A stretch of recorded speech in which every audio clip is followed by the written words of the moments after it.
रास के लिए जाने जाते थे, जीवन का रस।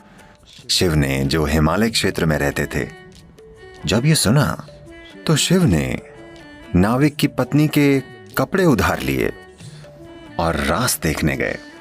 ये स्त्री गुण की सबसे बड़ी तारीफ है।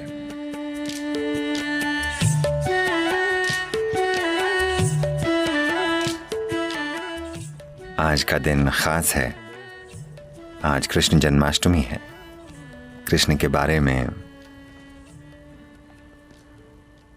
दुनिया में कई गलतफहमियां हैं, पर हमें यह समझना होगा कि उन्होंने 6 साल की उम्र तक ही मक्खन चुराया था, या शायद 8 साल की उम्र तक ही।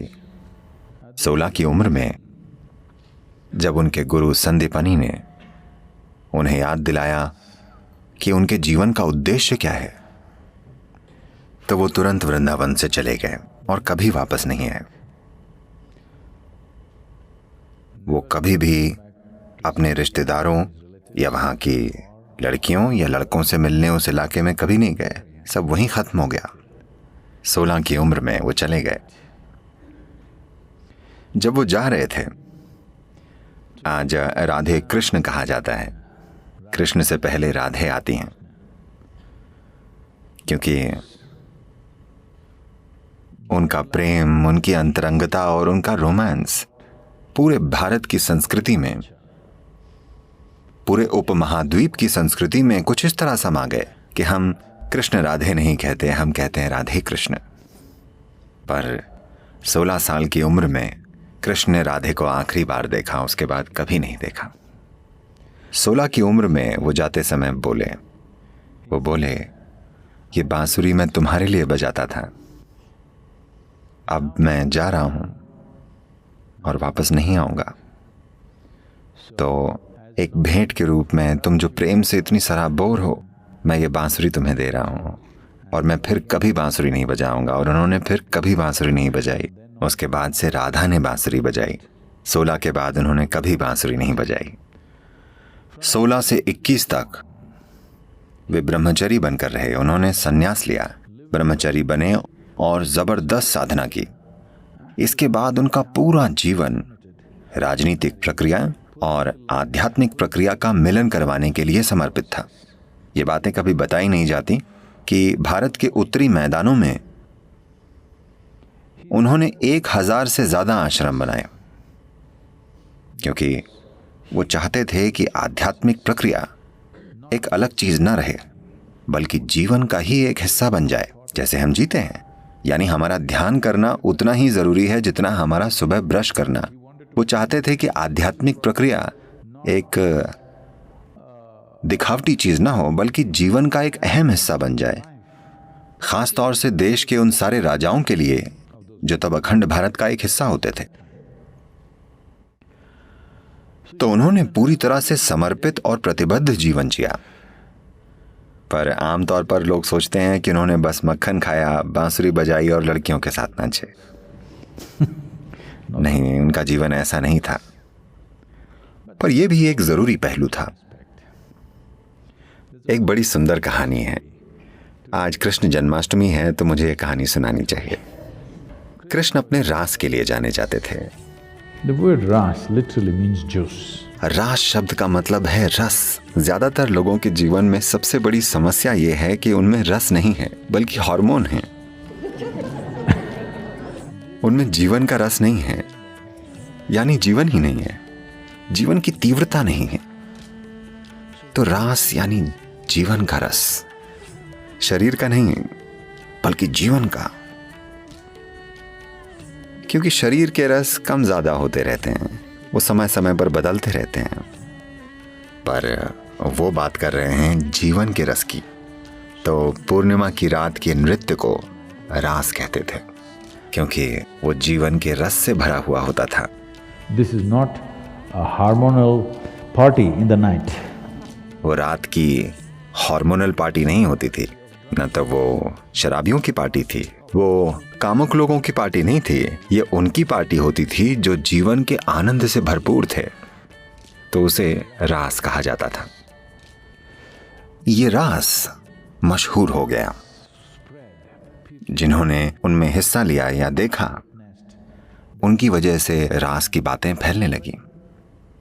शिव ने, जो हिमालय क्षेत्र में रहते थे, इसके बारे में सुना कि यमुना के तटों पर कुछ अद्भुत हो रहा है, तो वो देखना चाहते थे।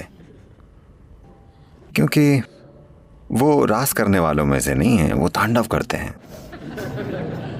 आंखें बंद हों तो उन्हें आसपास का कुछ पता ही नहीं होता। वो नाचते हैं तो उनके आसपास कोई नहीं होता, ना आदमी ना औरत। वो वहां हो ही नहीं सकते, वो ऐसा नाचते हैं। तो जब उन्होंने इस नए नृत्य के बारे में सुना जहां रस बह रहा है, तो वो देखना चाहते थे। वो यमुना के तट पर पहुंचे और वो नदी पार करना चाहते थे। एक नाविक ने, जो वहीं मौजूद था, उसने देखा, क्योंकि शिव एक पुरुष हैं। शायद नहीं, शिव ही धरती के सबसे फिट देव हैं। हाँ? योग विद्या में, योग संस्कृति में कहते हैं कि वो 9 फीट लंबे थे। इसकी वजह यह है कि जब वे नीचे दक्षिण की ओर आए, दक्षिण भारत में, तो कहते हैं कि वो एक औसत औरत से 2 गुने लंबे थे।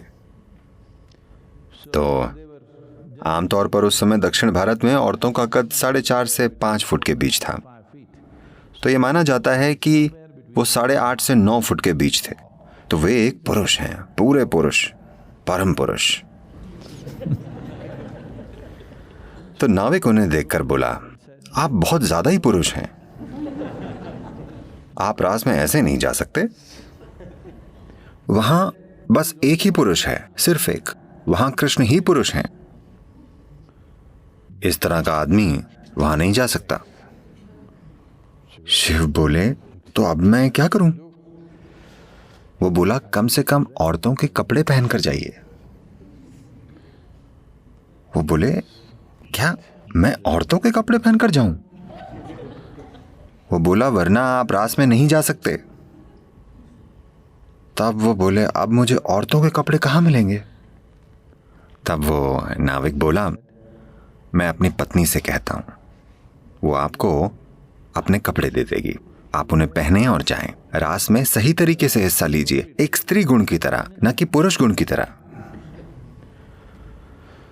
तो शिव ने नाविक की पत्नी के कपड़े उधार लेने का फैसला किया, जो उसने पहने हुए थे। मेरा मतलब, वो एक गरीब परिवार था। शिव ने देखा कि ये दूसरे जोड़ी कपड़े भी नहीं है। उसने वो कपड़े पहनने के लिए कहा था जो उस स्त्री ने पहने हुए थे। कहीं कहीं बड़ी सुंदर पेंटिंग्स हैं, शायद ये मधुबनी पेंटिंग्स हैं, जिनमें इनमें एक स्त्री का हाथ दरवाजे से बाहर है और शिव ऐसे कपड़े ले रहे हैं और रास में जाते हैं।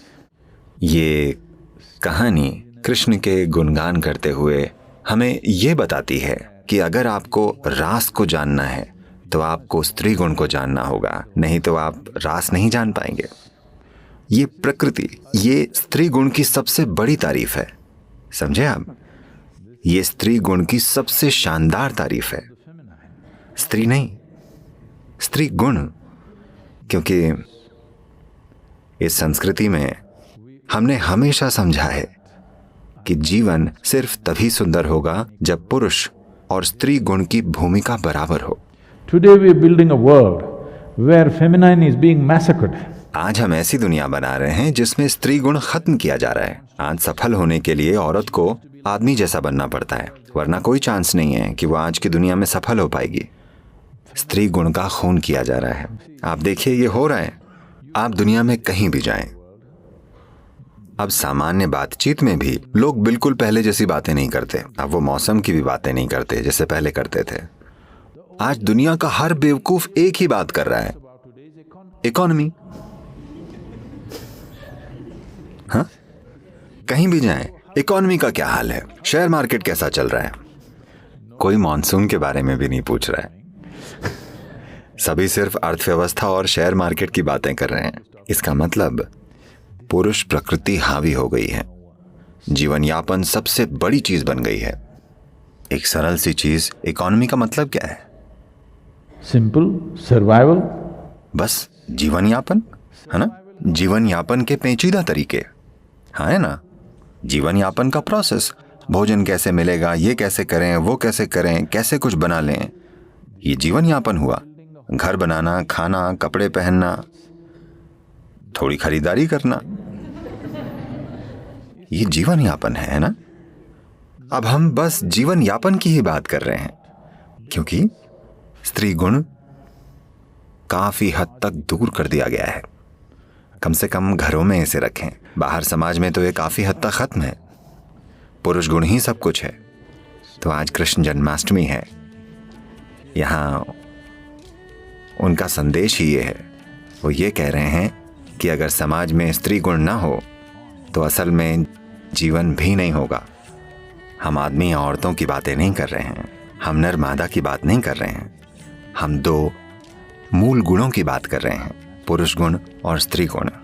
तो कृष्ण का जीवन स्त्री प्रकृति का उत्सव है, क्योंकि पुरुष प्रकृति तो हर हाल में जाहिर होगी, यही उसका स्वभाव है, पर स्त्री प्रकृति को पोषित करना होगा, वरना वो खत्म हो जाएगी। चट्टानें वैसे भी होंगी पर फूल नहीं होंगे, हमें उन्हें पोषित करना होगा, है ना? हाँ, धरती पर चट्टानें वैसे भी होंगी, मौसम कैसा भी हो, तापमान कुछ भी हो, चट्टानें हमेशा होंगी। फूलों को देखभाल चाहिए, देखभाल नहीं होगी तो कोई फूल नहीं बचेगा। चट्टानों से आप कुछ बना सकते हैं, फूलों से आप क्या बनाएंगे? कुछ नहीं। बात बस इतनी सी है कि जीवन में काम आना ही सब कुछ नहीं होता।